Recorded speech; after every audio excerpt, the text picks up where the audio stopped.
man. A couple weeks ago, I set out on a ski trip to Whistler in British Columbia, where I'll be training in a ski camp for a week. Alongside my skis, I also took my sketchbooks with me. I wanted to try drawing every day and spend a week doing the two things I love the most: skiing and drawing, and hopefully make some progress in both. So welcome and join the week with me. The lift didn't start running until 10 a.m., so I had some time in the morning to sketch before hitting the mountain. I started with the kitchen area in our cozy little Airbnb.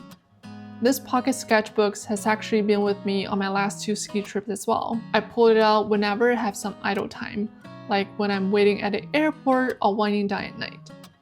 It really helps me to make drawing a habit I can do anywhere at any time. I didn't finish the entire drawing before I had to leave, but I'll come back to it later. Ski-wise, day 1 was all about how to ski moguls, which are basically the bumps. And you're supposed to make a turn at every bump, like the coaches did here. But clearly, I'm not even slightly close to that, and basically zigzagged my way across the mountain. Moguls were the main focus on this trip, so more on that later.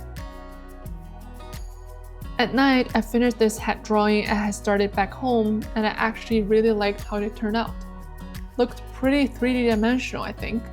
I really don't know how to describe drawings. If you're new here, I'm on this journey to improve my hat drawing this year. I have a playlist linked below with my progress so far, so feel free to check that out. After finishing this video, of course.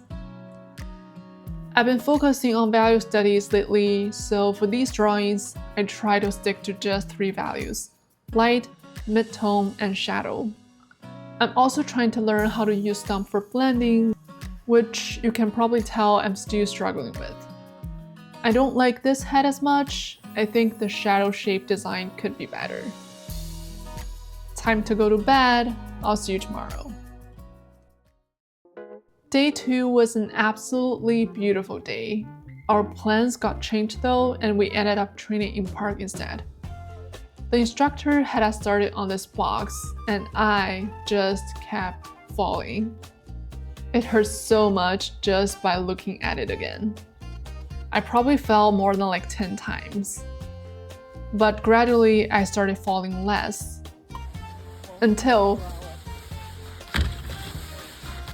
That's it! I landed it.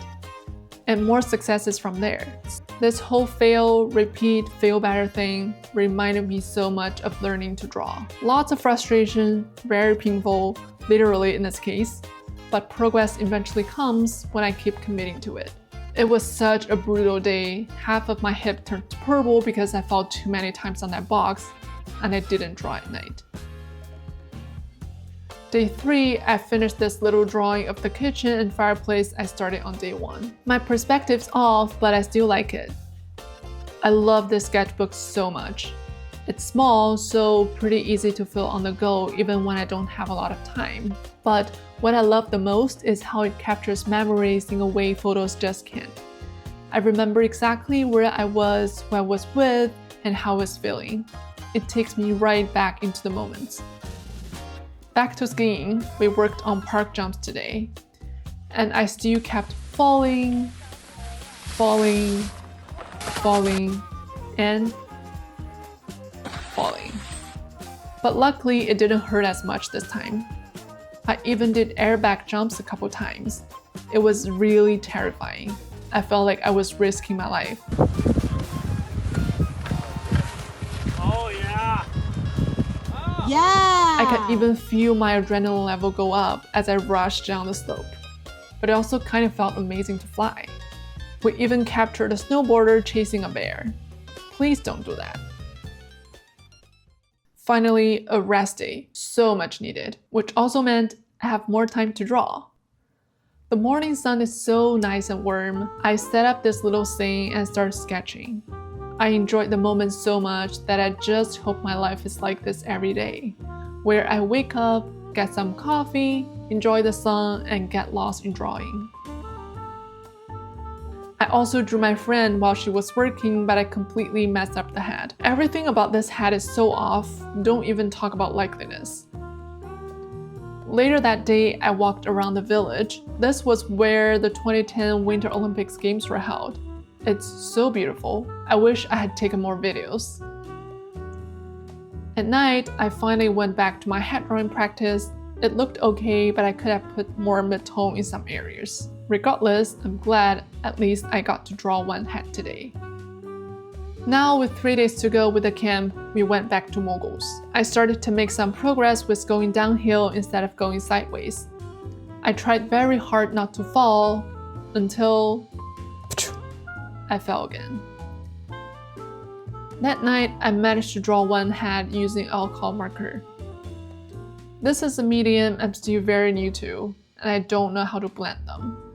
I also forgot to bring the blender marker with me anyways, so there's zero edge variation. And clearly, I don't know what's going on with her hair. Day 6 was just repeating the exercises. The weather wasn't great, it was a mix of snow and rain, and we were all soaked by the end of the day. Throughout the trip, it kept occurring to me how similar learning skiing is to learning drawing. The mindset I was able to cultivate through learning to draw really helped me navigate through the ski training. Progress is painfully slow, so you need to be patient. And it's also never linear. It's always 2 steps forward, 1 step back, but you gotta trust the process. You also have to be intentional. Mindless repeating probably wouldn't get you much further. You need to identify your weak spots and work on them, but only work on one thing at a time. With each run, whether it be body position, hand position, rhythm, I only focus on one thing. Same with drawing, I don't try to fix everything all at once. I focus on one thing at a time, whether that's proportion, value, or perspective. If I try to work on everything all at once, I worked on nothing. Then it's just repetition from there. If you ever thought, I want to draw consistently, but I just can't seem to do it. Here's my 2 cents. When I want to draw, I draw. When I don't want to draw, I still draw. This may sound like it makes no sense, but it works for me. Even when I'm exhausted after 5 or 6 hours of skiing and just want to curl up on the couch, I still stand up, sit in front of my desk, and start warming up with ovals and boxes. Once I start, it just flows naturally from there. Also identify what consistency means for you. If drawing every day doesn't work with your schedule, don't force it. Do what's sustainable for you. And just like that, it was the final day. After 6 days of training and 1 rest day, here is my final run. Still not great, but so much better compared to where I started. I'm really proud of the progress. But even more than that, I'm so proud that I kept showing up for my art, even on days I really didn't want to. Day and night, 2 things I love the most, back to back for a whole week. Kind of feels like living the dream. I had such a blast during the week, and I hope you enjoyed coming along for the ride. See you in the next one. Bye!